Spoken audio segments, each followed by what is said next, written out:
அன்பு உறவுகள் அனைவருக்கும் இந்நேர வணக்கம். நான் உங்கள் சுகி. நான் இன்றைக்கி ஒரு மருத்துவ குணம் நிறைந்த ஒரு காய் தான் சமைக்க போகிறேன். என்ன காய்ண்டு எல்லாருக்கும் விளங்கியிருக்கு. நான் இன்றைய பாவக்காய் தான் சமைக்க போகிறேன். இந்த பாவக்காய் நிறைய பேர் அந்த கசப்பு தன்மை உள்ளபடியால் அதை சாப்பிட்றது சமைக்கிறது மிகவும் குறைவு. இதே மாதிரி இப்போ நான் சமைக்கிற மாதிரி நீங்கள் சமைச்சு பாருங்க, துளி கூட கசப்பு தன்மையே இருக்காது. அது கறியை நீங்கள் பாவக்காய் கறியண்டு சாப்பிட்றாக்கள் பாவக்காய் கறியண்டு சொல்ல முடியாத அளவுக்கு கசப்பு தன்மை இல்லாமல் நல்ல ஒரு சுவையாக இருக்கும்.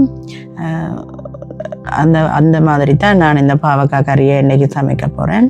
வாங்க இப்போ நான் அந்த பாவக்காய் கறியை செய்கிறத பார்க்கலாம். அதுக்கு முதல் நீங்கள் நிறைய பேர் என்னுடைய காணொலியை பார்க்குறீங்கள், மிகவும் சந்தோஷமாக இருக்கிறது. உங்கள் அனைவருக்கும் எனது மனமார்ந்த நன்றிகள். அதே போல் நீங்கள் எனது காணொலியை சப்ஸ்கிரைப் செய்துவிட்டு பாருங்கள். அது மிகவும் எனக்கும் பயனுள்ளதாக இருக்கும், எனக்கும் உதவியாக இருக்கும், உங்களுக்கும் பயனுள்ளதாக இருக்கும். வாங்க இப்போ நாங்கள் இந்த கசப்பில்லாமல் மருத்துவ குணம் நிறைந்த எங்களோட பாரம்பரிய காய் வகைகளில் உண்டான பாவக்காயை எப்படி சமைக்கலாம் என்றதை பார்க்கலாம். அதுக்கு நான் இப்போ கறி சமைக்கிற சட்டியை எடுத்து வச்சுட்டு அதுக்குள்ள வெட்டுப்புறவு செய்து வச்சுருந்த 1/2 கிலோ பாவக்காயை சேர்த்துக்கொள்கிறேன். அதே மாதிரி சுத்தம் செய்து வச்சுருக்கிற 1/2 கிலோ இறாலையும் சேர்த்துக்கொள்கிறேன். சின்ன வெட்டி வச்சுருந்த 250 கிராம் வெங்காயத்தை சேர்த்துக்கொள்கிறேன். 5 பச்சை மிளகாயை சேர்த்துக்கொள்கிறேன். ஒரு சின்ன தேசிக்காய் அளவு புளி எடுத்து 2 கப் இளநீரில் கரைச்சி வச்சுருக்கிறேன். இப்போ அந்த தண்ணியை மிதக்க விட்டுக்கொள்கிறேன்.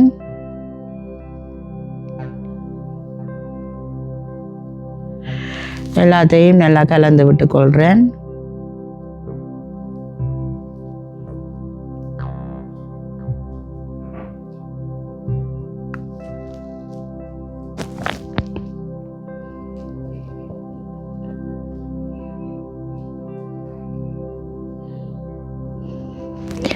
எல்லாத்தையும் நல்லா கலந்து விட்டுட்டு இப்போ இதை நான் மூடி நல்லா அவிய விட போகிறேன்.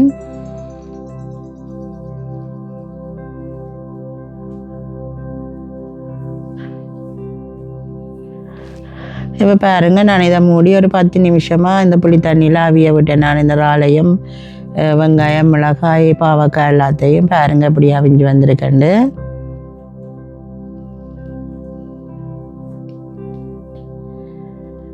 இதை நான் எப்படியே இனி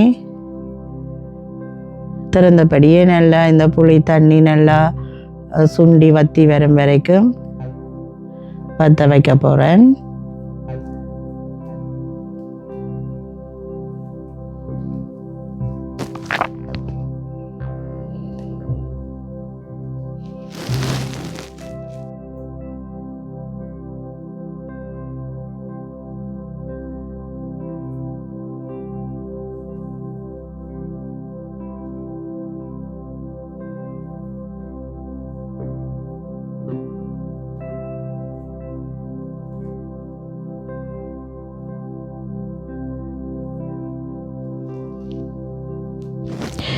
தண்ணி வற்றி கொண்டு வர கறி அடிப்பிடிக்க பார்க்கும்.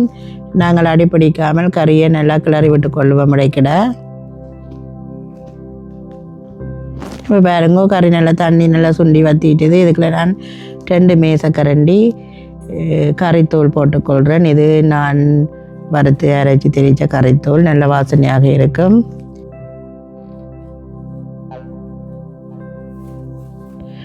அதோட ஒரு தேக்கரண்டி உப்பும் சேர்த்துக்கொள்கிறேன். ஒரு நட்டு கருவேப்பிலையும் சேர்த்துக்கொள்கிறேன். 1 கப் கட்டிப்பால் சேர்த்துக்கொள்கிறேன்.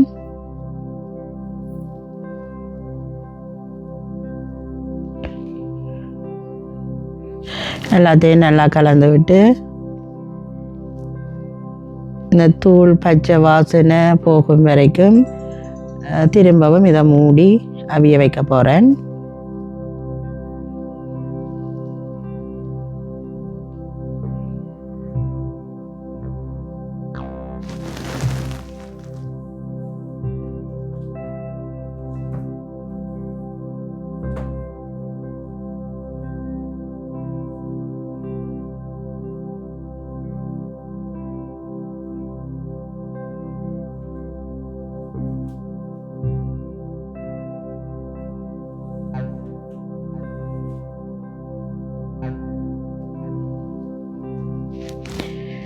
பாருங்க ஒரு 2 நிமிஷமாக இந்த கறியை மூடி அவிய வச்சுனா இப்போ தூள் வாசனையை பச்சை வாசனையெல்லாம் போய் நல்ல கமண்டு நல்ல ஒரு கறி வாசனையாக இருக்குது. இறால் பாவக்காய் எல்லாம் சேர்ந்து அவிஞ்சு நல்ல ஒரு வாசனையாக இருக்குது.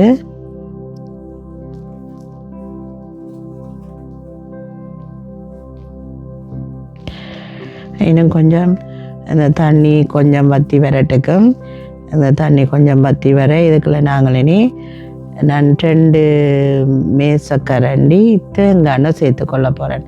2 மேசக்கரண்டி தேங்காய் எண்ணெயும் சேர்த்து அந்த எண்ணெயில் இந்த கறியை அப்படியே வரட்டி எடுக்க போகிறேன்.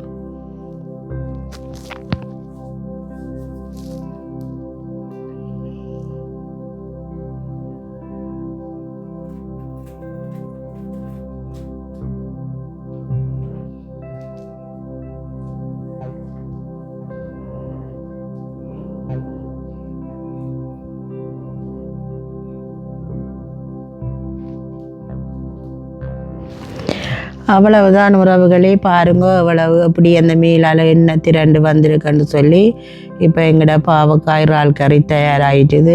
இதே மாதிரி இதே அளவுகளில் நீங்களும் செய்து பாருங்க. கொஞ்சம் கூட கசப்பு தன்மை இருக்காது. பிள்ளைகள் எல்லாரும் விரும்பி கேட்டு வாங்கி சாப்பிடுவினோம். பாவக்காய் கறி என்ற ஒரு உணர்வு இல்லாமலே நல்லா விரும்பி வாங்கி சாப்பிடுவினோம். மிகவும் சுவையாக இருக்கும். துளி கூட கசப்பு தன்மை இருக்காது. இதே மாதிரி நீங்களும் செய்து பாருங்க. உங்களுக்கு எப்படி வந்தது என்றதை கட்டாயம் என்னுடைய கருத்து பெட்டியில் உங்களோட கருத்துக்களை தெரிவியுங்கோ. மீண்டும் இன்னொரு காணொளியில் உங்களை நான் சந்திக்கின்றேன். நன்றி, வணக்கம்.